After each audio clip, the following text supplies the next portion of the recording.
నమస్కారం. సుఖీబావుకు స్వాగతం. పిల్లలన్నాక బొద్దుగా ఉండాలి, చూడ్డానికి ముద్దుగా కనిపించాలి, వారి వయసుకు తగ్గట్టుగా తగిన బరువుతో ఉండాలి. కానీ ఇవాళ చాలామంది పిల్లలు తక్కువ బరువుతో ఉంటున్నారన్నది చేదు నిజం. పిల్లల్లో చాలామంది కడుపు నిండుగా తినడం అనేదే గగనమైపోతుంది. ఆటపాటల్లో పడి ఆకలిని సైతం మర్చిపోతున్నారు. అమ్మ వెంటపడి బలవంతంగా తినిపిస్తున్నా వద్దంటూ మొహాన్ని అడ్డంగా తిప్పేస్తుంటారు. ఫలితంగా చాలామంది పిల్లలకు తక్కువ బరువు అనేది ప్రధానమైన సమస్యగా ఉంటుంది. కొన్ని రకాల జబ్బులు, ఇన్ఫెక్షన్లు కూడా పిల్లల్లో తక్కువ బరువుకు కారణమవుతాయని చెబుతారు డాక్టర్లు. ఈ నేపథ్యంలో పిల్లలు తగినంత బరువు పెరగకపోవడానికి వెనుక కారణాలు, బరువు పెరగడానికి తీసుకోవాల్సిన జాగ్రత్తల గురించి ఇప్పుడు తెలుసుకుందాం.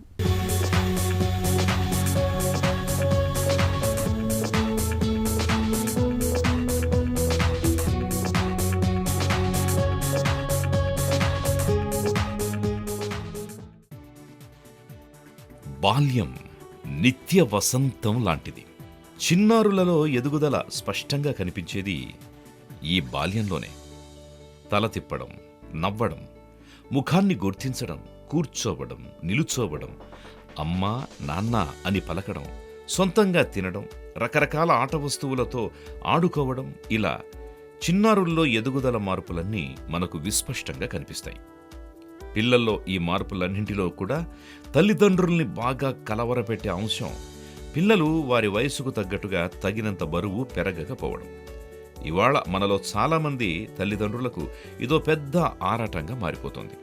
మా బాబు అందరి పిల్లల్లా ఎదగడం లేదు, సన్నగా ఉన్నాడు, పాప సన్నగా పీలగా ఉంటుంది, తిండి కూడా సరిగ్గా తినట్లేదు అని ఆవేదన చెందుతుంటారు తల్లిదండ్రులు. నిజానికి పిల్లలు ఉత్సాహంగా, ఆరోగ్యంగా ఉన్నంత వరకు కంగారు పడాల్సిన పని లేదు. ఎప్పుడూ ఏదో ఒక అనారోగ్యం కనిపిస్తూ పిల్లలు చిక్కిపోతున్నప్పుడు, వారి వయస్సుకు ఎత్తుకు తగ్గట్టుగా బరువు పెరగనప్పుడు పిల్లల్ని అండర్ వెయిట్గా పరిగణించాలని చెబుతారు డాక్టర్లు.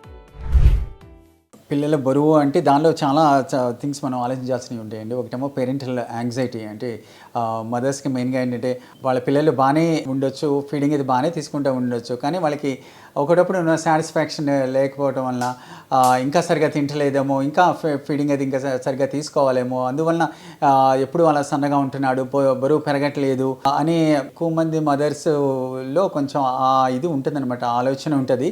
దాంతో పిల్లల డాక్టర్ దగ్గరికి రావడం, కన్సల్ట్ అవ్వటము, డాక్టర్ గారు మా బేబీ అంతా, మా చైల్డ్ అంతా తీసుకున్నట్టు అనిపించట్లేదు, బరువు అంతా పెరుగుతున్నట్టు అనిపించట్లేదు, ఒకసారి చూడరా అంటారు. కానీ యాక్చువల్గా ఆలోచిస్తే హిస్టరీ తీసుకుంటే మదర్ దగ్గర నుంచి వాళ్ళకి కావాల్సినంత ఫుడ్ వాళ్ళు తీసుకుంటానే ఉంటారు. కానీ mother's thinking and mother's perception ఎలా ఉంటుందంటే తను సరిగ్గా తీసుకోకపోవటం వల్ల బరువు కూడా అంత పెరగట్లేదని అనుకుంటారు. మామూలుగా మేము ఎగ్జామిన్ చేసినప్పుడు చూస్తే వెయిట్ అది గ్రోత్ చార్ట్లో చూసి ప్లాట్ చేస్తే గ్రోత్ అది బాగానే ఉంటుంది, డెవలప్మెంట్ వైజ్ బాగానే ఉంటారు, యాక్టివ్గానే ఉంటారు. ఫుడ్ కూడా వాళ్ళకి క్యాలరీస్ వైజ్ క్యాల్కులేట్ చేస్తే వాళ్ళకి కావాల్సినంత వాళ్ళు తీసుకుంటారు. కాబట్టి అటువంటి పిల్లల్ని మనం చూసినప్పుడు బేసిక్లీ పేరెంట్స్కి కౌన్సిలింగ్ చేయటము అంత వరి అవ్వాల్సిన అవసరం అయితే ఏం లేదు.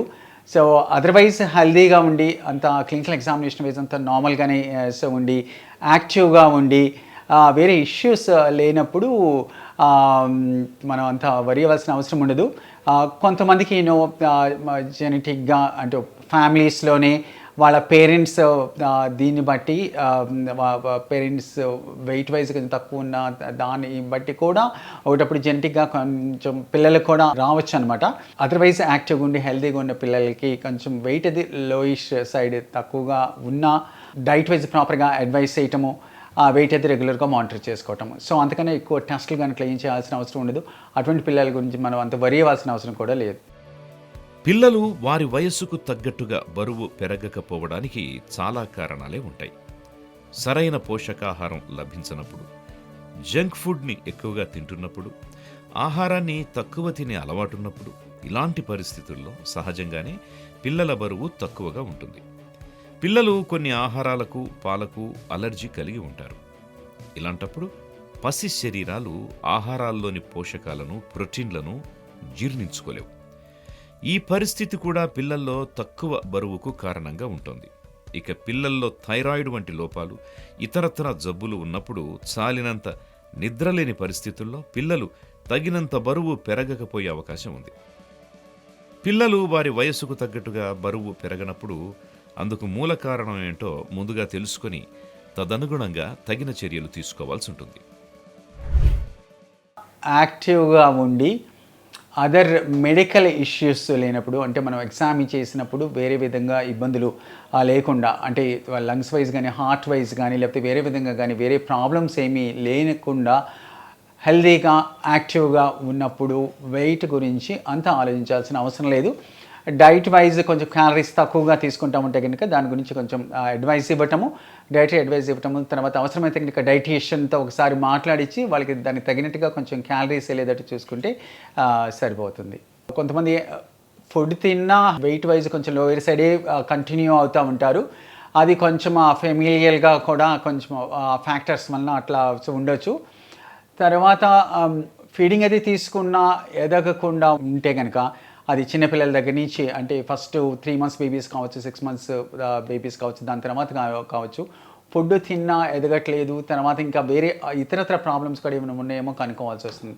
సో వాళ్ళకి ఏదైనా ఇన్ఫెక్షన్స్ ఏమైనా ఎక్కువ వస్తున్నాయా, వాళ్ళకి రిపీటెడ్గా ఏమైనా చెస్ట్ ఇన్ఫెక్షన్స్ ఏమైనా వస్తున్నాయా, తర్వాత ఇంకా అదర్వైజ్ ఏదైనా వాళ్ళలో ఇమ్యూనిటీ ఏమైనా తక్కువ ఉందా, అంటే రెసిస్టెన్స్ పవర్ తక్కువ ఉండటం వల్ల ఇన్ఫెక్షన్స్ వచ్చి దాని వలన ఏమైనా వాళ్ళు ఫీడింగ్ తీసుకున్న వాళ్ళు బరువు పెరగట్లేదా, తర్వాత వాళ్ళకి ఇంకా అదర్వైజ్ గ్యాస్ట్రో వైజ్ ఏదైనా ప్రాబ్లమ్స్ ఉండి తర్వాత వాళ్ళకి రిపీటెడ్గా ఏమైనా వామిటింగ్స్ అవ్వటం కానీ, లేకపోతే అదర్ సిమ్టమ్స్ లైక్ ఏమైనా క్రానిక్గా డయేరియా అవ్వటం కానీ, లేకపోతే ఏమైనా హార్ట్ విధంగా ఎన్నో ఇబ్బందులు ఉన్నా సరే ఒకటప్పుడు ఫీడింగ్ అది తీసుకున్నా సరే బరువు పెరగపోవచ్చు. సో మరీ బరువు పెరగకుండా ఇంకా వేరే విధంగా కూడా ఇబ్బందులు ఉన్నాయని అనుకున్నప్పుడు దానికి తగినట్టుగా కొంచెం టెస్ట్లు అయి చేయాల్సిన అవసరం ఉంటుంది. ఫర్ ఎగ్జాంపుల్ ఎన్నో హార్ట్లో ప్రాబ్లమ్స్, ఎన్నో హార్ట్లో హోల్స్ ఉండొచ్చు, హార్ట్లో వేరే ఇతరత్ర ఇబ్బందులు ఉండొచ్చు, కవాటాల్లో తేడా ఉండొచ్చు, లేకపోతే పుట్టకతోనో హార్ట్ విధంగా ప్రాబ్లం ఉండొచ్చు. సో అటువంటి వాళ్ళల్లో ఫీడింగ్ అది ఒకటేమో సరిగ్గా తీసుకోలేకపోవచ్చు, ఫీడింగ్ తీసుకున్నా సరే బరువు ఎదగపోవచ్చు బికాస్ ఆఫ్ హార్ట్ ప్రాబ్లం. అలాగే కొంతమందిలో క్రానిక్గా రెస్పిరేటరీ ప్రాబ్లమ్స్, అంటే లంగ్స్ విధంగా ఇబ్బందులు రావటం, రిపీటెడ్గా ఇన్ఫెక్షన్స్ రావటము, రిపీటెడ్గా నిమోనియాస్ రావటము, సో వాళ్ళలో కూడా రెసిస్టెన్స్ పవర్ ఇమ్యూనిటీ కూడా తక్కువ ఉండొచ్చు. సో అట్లా ఉన్నప్పుడు కూడా ఫీడింగ్ అది తీసుకున్న బరువు ఎదగకపోవచ్చు. సో అటువంటి వాళ్ళని కూడా సిమ్టమ్స్ కానీ ఆ విధమైన ప్రాబ్లమ్స్ ఉన్నట్టు మనకి అనిపిస్తే కనుక దానికి తగినట్టుగా మనం టెస్ట్లు అవి చేయటము, స్టార్టింగ్ ఫ్రమ్ ఎక్స్రే దగ్గర నుంచి వాళ్ళలో ఏదైనా ఇమ్యూనిటీ లోపం ఉందంటే కనుక దానికి సంబంధించిన టెస్టులు అది కూడా చేసుకోవాల్సిన అవసరం ఉంటుంది. 3 పూటలా తింటున్నా కూడా కొంతమంది పిసరంత కూడా బరువు పెరగరు. సన్నగా పీలగా ఉండడం అనేది కొన్ని కుటుంబాల్లో వంశపారపర్యంగా కనిపిస్తుంటుంది. ఇలాంటప్పుడు పిల్లలు ఒక పరిమితికి మించి బరువు పెరగడం సాధ్యం కాదు. అలాగే దీర్ఘకాలిక జబ్బులతో బాధపడుతున్నప్పుడు, థైరాయిడ్ వంటి లోపాలు ఉన్నప్పుడు కూడా పిల్లలు తగినంత బరువు పెరగలేకపోతుంటారు. పిల్లలు బరువు పెరగకపోవడానికి కారణాలు, పరిష్కార మార్గాల గురించిన మరిన్ని వివరాల్లో ఇప్పుడు తెలుసుకుందాం. బరువు తక్కువగా ఉండడం లేదా ఎక్కువగా ఉండడం, ఇవి రెండు పిల్లలకు ఇబ్బందుల్ని తెచ్చిపెట్టేవి. పిల్లలు బరువు తక్కువగా ఉన్నప్పుడు శారీరకంగా ఏవైనా అనారోగ్య సమస్యలు ఉన్నాయేమో గమనించాలి. నెలలు నిండకుండానే పుట్టిన పిల్లలు సహజంగానే బరువు తక్కువగా ఉండే అవకాశం ఉంది. వీరి గురించి పెద్దగా కంగారు పడక్కర్లేదు.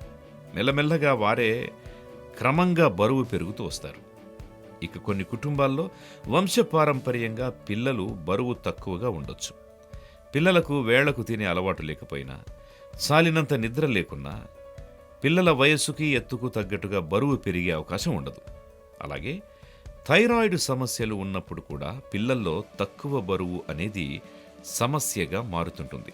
ఇటీవలి కాలంలో పిల్లలు స్వీట్లు, ఐస్ క్రీములు, పిజ్జాలు, బర్గర్లు, చాక్లెట్లు, కోక్ పానీయాల వంటి జంక్ ఫుడ్స్కి బాగా అలవాటు పడిపోతున్నారు. దీనికి తోడుగా ఏమాత్రం ఆటలు, శారీరక శ్రమ లేకపోవడం, పైగా చదువుల ఒత్తిళ్లు ఇవన్నీ కలగలిసి పిల్లల్లో ఆకలిని చంపేస్తున్నాయి. పిల్లల్లో తక్కువ బరువుకు ఇది ఒక కారణమే అంటారు నిపుణులు. 100లో 80 నుంచి 90 మంది పిల్లలకి అంత మేజర్ ఇబ్బందులు ఉండకపోవచ్చు. సో ప్రాపర్గా హిస్టరీ తీసుకుని డైట్ వైజ్ సరి చేస్తే సరిపోవచ్చు. ఎక్కువ మంది పిల్లలు, చాలామంది పిల్లలు అసలు ఏమీ చేయాల్సిన అవసరం కూడా ఉండదు. కానీ 100లో ఒక 10 మంది పిల్లలకి ఏదైనా ఇబ్బందులు ఉండొచ్చు. దాన్ని ప్రాపర్గా మనం ఎగ్జామిన్ చేసుకుని తనకి హార్ట్ ప్రాబ్లమా లేకపోతే లంగ్ ప్రాబ్లమా లేకపోతే ప్రేవుల విధంగా ఇబ్బందా తగినట్టుగా టెస్ట్లు అవి చేయించుకుని దానికి సంబంధించిన స్పెషలిస్ట్కి చూపించి ముందుకు వెళ్ళాల్సి వస్తుంది. సో మరీ అండర్ వెయిట్ ఉన్నప్పుడు అంటే స్టార్టింగ్ ఫ్రమ్ పుట్టినప్పటి నుంచి ఫర్ ఎగ్జాంపుల్ నెల నిండిన తర్వాత పుడతారు కొంతమంది పిల్లలకి వెయిట్ అది తక్కువ ఉంటారనమాట, లో బర్త్ వెయిట్ బేబీస్ అంటారనమాట. సో అటువంటి బేబీస్కి మామూలు నెల నిండిన తర్వాత పుట్టి నార్మల్ వెయిట్ ఉన్న బేబీస్ అంటే నార్మల్ వెయిట్ ఉన్న బేబీస్ అంటే మోర్ దెన్ 2.83 కిలోస్ ఉన్న బేబీస్తో కంపేర్ చేసుకుంటే వీళ్ళల్లో ఇమ్యూనిటీ అది తక్కువ ఉంటుంది. సో రెసిస్టెన్స్ పవర్ తక్కువ ఉంటుంది అనమాట. సో అందుకని కొంచెం ఇన్ఫెక్షన్స్ రావడానికి ఛాన్స్ అది కూడా ఎక్కువ ఉంటుంది.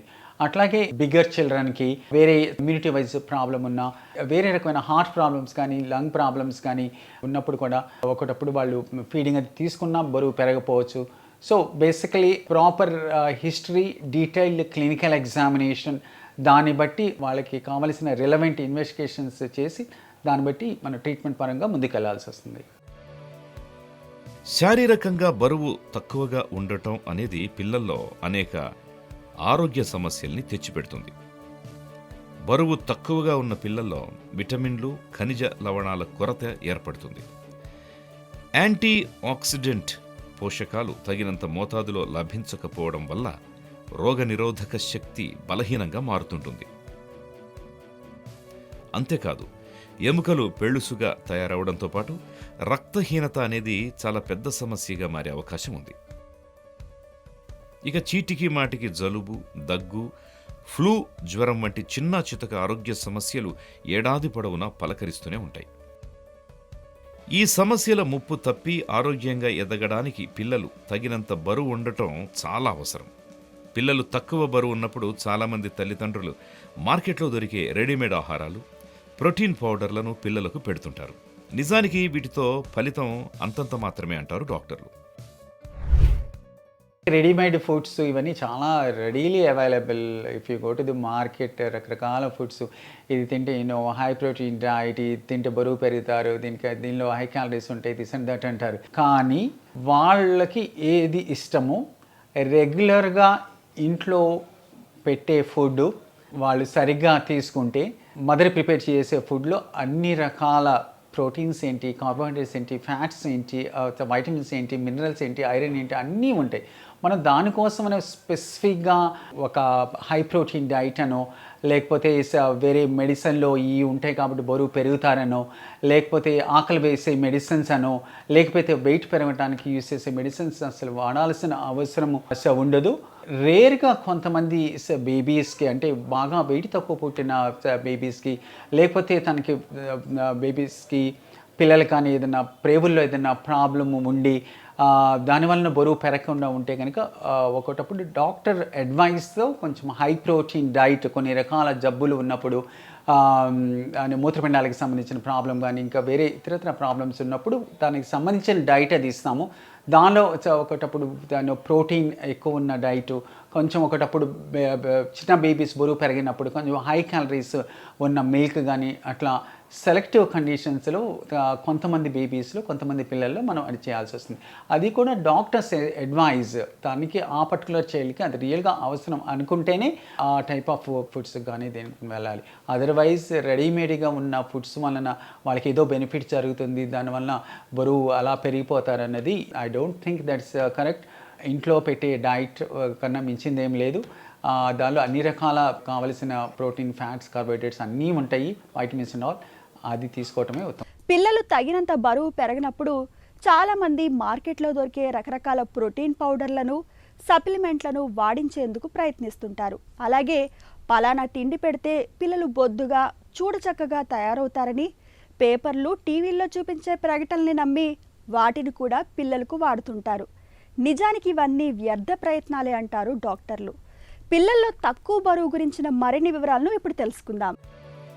చందమామ రావే, జాబిల్లి రావే, కొండెక్కి రావే, గోగుపూలు తేవే అంటూ చిన్నతనంలో తల్లులు ఎంచక్క పాటలు పాడుతూ పిల్లలకు గోరుముద్దలు తినిపించడం అనేది కాస్త వెనకటి తరం వారికి చిరపరిచితం.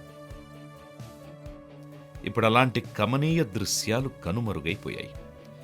జీవితం మరీ యాంత్రికంగా తయారైపోయిందా అన్నట్టుగా టెన్షన్గా టైం ప్రకారం ఆకలి వేసినా వేయకపోయినా పిల్లల్ని పట్టుకొని నోట్లో తప్పనిసరిగా ఏదో ఒకటి కుక్కాలి అన్నట్టుగా తల్లులు బలవంతం చేయడం, పిల్లలు దానికి ప్రతీకారంగా తినకుండా ముప్పు తిప్పలు పెట్టడం, వాంతి చేసుకోవడం, ఆ తర్వాత తన్నులు, ఆపై బుజ్జగింపులు లాంటి సంఘటనలు ప్రతి ఇంట్లో ఎదురవ్వకుండా ఉండాలి అంటే పిల్లలకు స్వతంత్రంగా తినడం అలవాటు చేయాలి. ఒక వయసు వచ్చాక గోరుముద్దలు పెట్టడం లేదా బలవంతంగా తినిపించటం చేయకూడదు. కోపం, చిరాకు, ఆదుర్ద లాంటి భావోద్వేగాలతో భోంచేస్తే పిల్లల్లో జీర్ణ సంబంధ సమస్యలు రావచ్చు. అందుకే పిల్లల్ని తినమని బలవంతం చేయడం, తినేటప్పుడు వేగంగా తినాలని చెప్పడం మంచిది కాదని చెబుతారు డాక్టర్లు. బ్యాలెన్స్డ్ డైట్ అంటే మెయిన్గా ఫుడ్లో అంటే ఫస్ట్ 6 months వచ్చేసరికి 6 months వరకు ఎట్లాగో మనము మిల్కే ఇస్తాము. Breast feeding is the best for the babies. తల్లి పాలు ఉంటే కనుక ఫస్ట్ 6 months కంపల్సరీగా బ్రెస్ట్ ఫీడింగ్ ఇవ్వాలి. 6 months దాటిన తర్వాత కూడా అప్ టు 1 to 1.5 years వరకు కూడా మిల్క్ అది ఇవ్వచ్చు. 6 months దాటిన తర్వాత సాలిడ్స్ అవి స్టార్ట్ చేస్తాము. సాలిడ్స్లో అన్ని ప్రోటీన్, కార్బోహైడ్రేట్, ఫ్యాట్ కలిపి ఉన్న ఫుడ్స్ అవి పెట్టడం అలా చేస్తాము. వన్స్ 1 year దాటిన తర్వాత వాళ్ళకి మామూలుగా మనం తినే ఫుడ్ ఏదైతే ఉంటుందో ఆ ఫుడ్స్ అన్నీ పెట్టచ్చు, ఇంక్లూడింగ్ ఎగ్, తర్వాత నాన్ వెజిటేరియన్ తింటే కనుక పెట్టడం. సో అట్లా మనం అడల్ట్స్ ఇంట్లో ఏం తింటామో ఆ టైప్ ఆఫ్ ఫుడ్స్ అన్నీ ఆఫర్ చేయొచ్చు వన్స్ 1 year కంప్లీట్ అయిన తర్వాత. సో బ్యాలెన్స్డ్ ఫుడ్ అంటే కాంబినేషన్ ఆఫ్ అన్ని ప్రోటీన్స్, కార్బోహైడ్రేట్స్, ఫ్యాట్స్ కలిసి ఉన్న ఫుడ్స్, ఇంట్లో రెగ్యులర్గా చేసుకునే foods, of course more of vegetables, తర్వాత అట్లాగే లీఫీ వెజిటబుల్స్, ఆకుకూరలు, వాటిల్లో ఎక్కువ ఐరన్ అండ్ వైటమిన్స్ ఇవన్నీ ఉంటాయి. అట్లాగే ఫ్రూట్స్, రెగ్యులర్గా ఫ్రూట్స్ అది ఇవ్వటం, మధ్యలో juices. It is a kind of a balanced diet, mixture of everything with plenty of fruits and vegetables and leafy vegetables is the best for children. కొంతమంది parents ఏమనుకుంటారంటే వాళ్ళు అసలు తింటలేదు, అసలు వాళ్ళకి అసలు మిల్క్ తీసుకోవట్లేదు, ఫుడ్ తీసుకోవట్లేదు అని చెప్పి కూర్చోబెట్టేసి అలా పడుకోబెట్టేసి ఫోర్స్గా స్పూన్తో అలా తొయ్యటము అట్లా చేయటం. సో వాళ్ళకి ఇష్టం ఉన్నా లేకపోయినా లోపలికి ఏదో ఒక విధంగా ఫుడ్ వెళ్ళేటట్టు చేస్తారు. సో ఆ విధంగా చెయ్యకూడదు. అంటే మనకి మామూలుగా పిల్లల సైకాలజీ ఎలా ఉంటుందంటే వాళ్ళకి ఇష్టం లేనిది సంథింగ్ ఫోర్స్డ్గా చేస్తాముంటే మన పేరెంట్స్ కొంతమంది ఏమనుకుంటారంటే ఏదో ఒక విధంగా లోపలికి వెళ్తుందని అనుకుంటారు. కానీ వాళ్ళకి స్లోగా వాళ్ళ సైకలాజికల్గా వాళ్ళకి ఫుడ్ అంటే ఎవర్షన్ వచ్చేస్తుంది. అదంటే ఇంకా అయిష్టత పెరుగుతుంది. ఇష్టం లేదు మనం చేస్తూ ఉంటే వాళ్ళు ఏదో ఇష్టపడి తినరు, దానివల్ల ఇంకా అయిష్టత పెరుగుతుంది, దానివల్ల ఇంకా ప్రాబ్లం అవుతుంది, దానివల్ల ఫుడ్ అంటే ఎవర్షన్ వచ్చేస్తుంది. So never ever do that. పొరపాటును కూడా పోస్ట్ ఫీడింగ్ చేయొద్దు. వాళ్ళకి ఆకలి వేసినప్పుడు వాళ్ళే తింటారు. కొంచెము ఫుడ్ గ్యాప్ అది ఇస్తూ ఉండండి. సో వాళ్ళకి ఆకలి వేసినప్పుడు వాళ్ళు డెఫినెట్గా తింటారు. వాళ్ళకి ఎలాగో క్యాలరీస్ కావాలి కాబట్టి డెఫినెట్గా తింటారు. కాబట్టి మనం అంత ఎక్కువ ఆలోచించి పోస్ట్ ఫీడింగ్ అనేది చేయకూడదు. చేయటం అనేది చాలా తప్పు.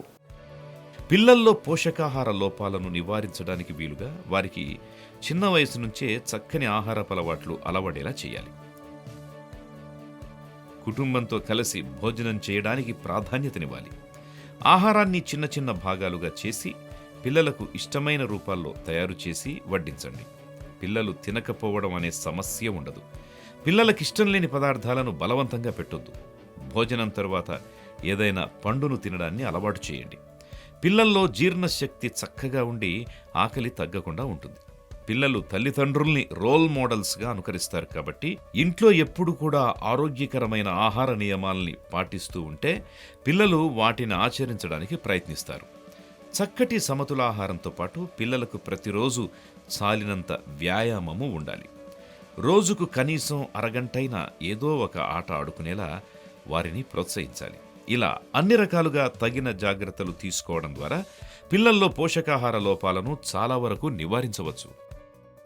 వయసుకు, ఎత్తుకు తగ్గట్టుగా తగినంత బరువు ఉండడం అనేది ఆరోగ్యానికి ఒక చక్కటి సూచిక. పిల్లలు తగినంత బరువు పెరిగేందుకు వీలుగా ఆహారం విషయంలో తల్లిదండ్రులు తగిన జాగ్రత్తలు తీసుకోవాలి. అలాగే నిత్యం కాసేపు వ్యాయామం చేసేలా పిల్లల్ని ప్రోత్సహించాలి. శారీరకంగా ఏవైనా జబ్బులున్నట్లు తేలినప్పుడు వాటికి తగిన చికిత్స ఇప్పించాలి. ఇలా అన్ని రకాలుగా తగిన జాగ్రత్తలు తీసుకుంటే పిల్లలు వారి వయసుకు, ఎత్తుకు తగ్గట్టుగా చక్కగా బరువు పెరుగుతారు.